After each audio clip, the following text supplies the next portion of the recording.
Hi everyone, this is Chef Vikas Khanna, extremely privileged and honored to be speaking to all of you.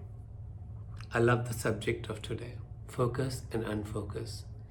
We've got to focus on things which matter to us, and we've got to learn how to unfocus on things which actually stop us from moving forward, who actually distract us from our focus.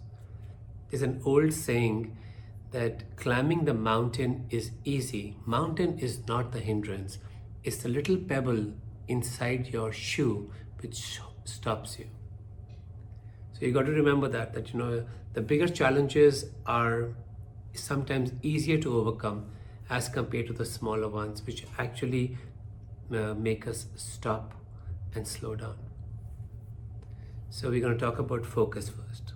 From the very childhood, I had an extreme focus of being in the food industry, of being a chef. But I was also clear, I do not want to be just a chef. I want to be a Michelin starred chef. So the difference between both it's like an actor who's working in movies, and then there's an actor which is an Academy Award winning actor. So though the difference is not much, it's like how we see them. They're both actors. At the same time, there's a huge amount of challenges which have to be endured to be that Academy Award winning actor, just like a Michelin star awarded chef. I started early. I was at my grandmother's kitchen helper almost like four decades ago. And then very early age, I started my own business with my mom and my grandmom. It was amazing. It was such a learning ground for me, understanding what hospitality is, what it actually means, customer service, and how do you value your customer more than anything else. I learned all that. At the same time, I also learned the idea of what food means. From my grandmom's kitchen to the community kitchens of Golden Temple, to Lawrence Garden, which was my first business. At the same time, I learned if you want to have to move forward in life, we got to train ourselves. We've got to be trained with extreme focus. Understanding that is going to be my next step, I joined Welcom Group Hotel Administration School, which is called Waksha in Manipal. I went there between 1991 and 1994. Seems like centuries ago. I learned the basic art of international cooking. Though my focus was totally Indian food, but I was trained with the international cooking techniques and tips and ingredients, and that actually helped me to expand my mind. And one day I was just going through the books in library, and I asked the chef, I said, "Chef, what is this guide?" It said the Red Book. The Red Book is a Michelin guide. He's saying, you don't have to worry about it. It's mostly for Caucasian or white chefs. And don't worry, it's impossible for Indians to get it. I love the word impossible. It's like music to me. Because I've always been a rebel, so impossible word really works and resonates with my ears. I'm like, wow, I kept doing more and more research on it. Of course, at that time in 1991 or 1992, there was no Indian chef who had ever achieved it. The first Indian chef who ever did it was Vineet Bhatia in London. And that was in 2001. And I was in New York at that time.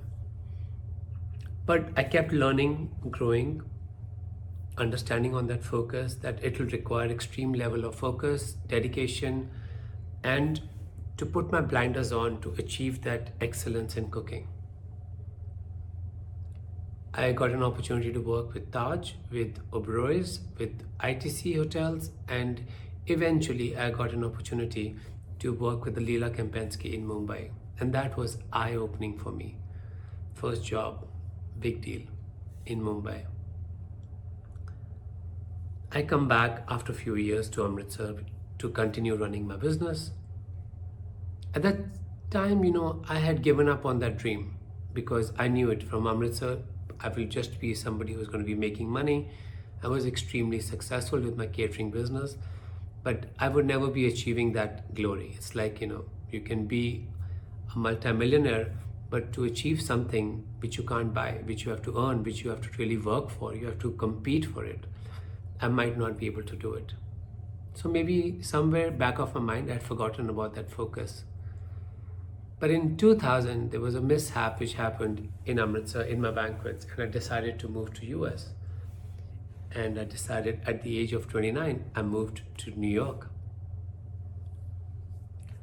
Again, I started working under many chefs. It's a tough industry. There's extreme level of hard work, focus required. There's extreme level of racism in the industry. There's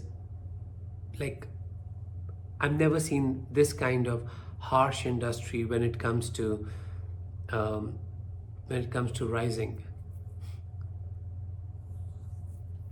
There's an extreme level of nepotism too in this industry, which is on a different scale. They will not let you rise to the higher level of executive chefs or top chefs because everybody is a roadblock.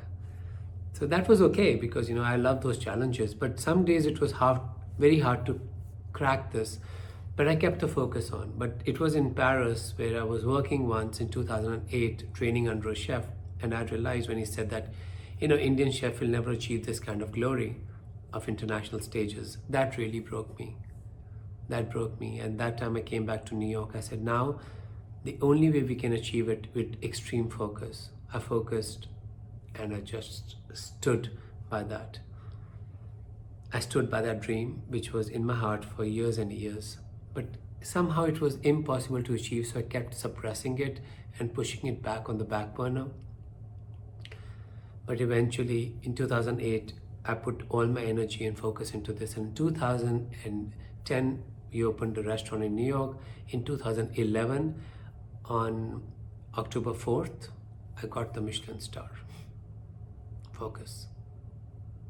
But I didn't want to, after having such an international award, I wanted to use it and kept the focus on to keep adding things to my resume, to my life, to my arts, to my creativity. I kept moving on and on. Now we talk about unfocus. Unfocus is extremely important. It's actually more important than focus because there's so much of distraction around us. There's so much going around us. There's so many people pulling us from all the directions. How do you keep your focus on that one target you want to keep? People will come and say, oh, you should just doing caterings because there's so much of money. You should just be doing this. There's so much of name in it. But you said, no, I just wanted the award. But at the same time, there's so much of hardship in this industry. If I had listened to everyone around me and focused on them instead of my dream, I would have never been sitting in front of you guys and talking about this. I had to figure out a way to filter. Unfocusing is filtering. You filter it out. If you've seen somebody cook, we sift the flour so that all the impurities, they all are in the strainer and you can throw it and discard it. And what do you get? You get the right, perfect extract, the purity. So sometimes you got to strain this whole thing around you. You need to let things go which don't matter to you. You need to let those things be pushed back because you feel that they are we call them vampires of energy because they're going to suck your energy. So that is why it's extremely important to unfocus. There were so many people around me in those circles who would constantly keep pulling me down. I don't even remember the names. That's the power of unfocus. You got to continue to move on. It's very easy to say, I'm focused on this, but being unfocused is a much bigger challenge. There's internet, there's so much of social media around us, there's so much of competition around us. Who is ahead of us, who is behind us, does not matter. It's a long game and eventually you're only competing with yourself. So it just doesn't matter. When you have to focus something, you need to put the blinders on. You've got to constantly think about one subject in your mind, repeatedly saying that I want to move forward and this is my dream. And these are the things which are blocking me or sucking my energy. I need to cut them off. I need to block them. It's very necessary.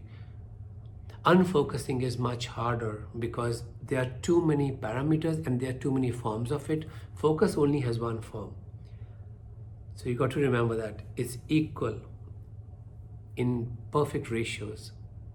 If you want to rise to excellence, achieve something which is of global recognition, you want to be applauded by the world, you've got to remember, you've got to focus on the target, and then you begin to unfocus on things which are actually those little pebbles in your shoes which are going to stop you and hinder you from climbing the biggest mountain which is right in front of you.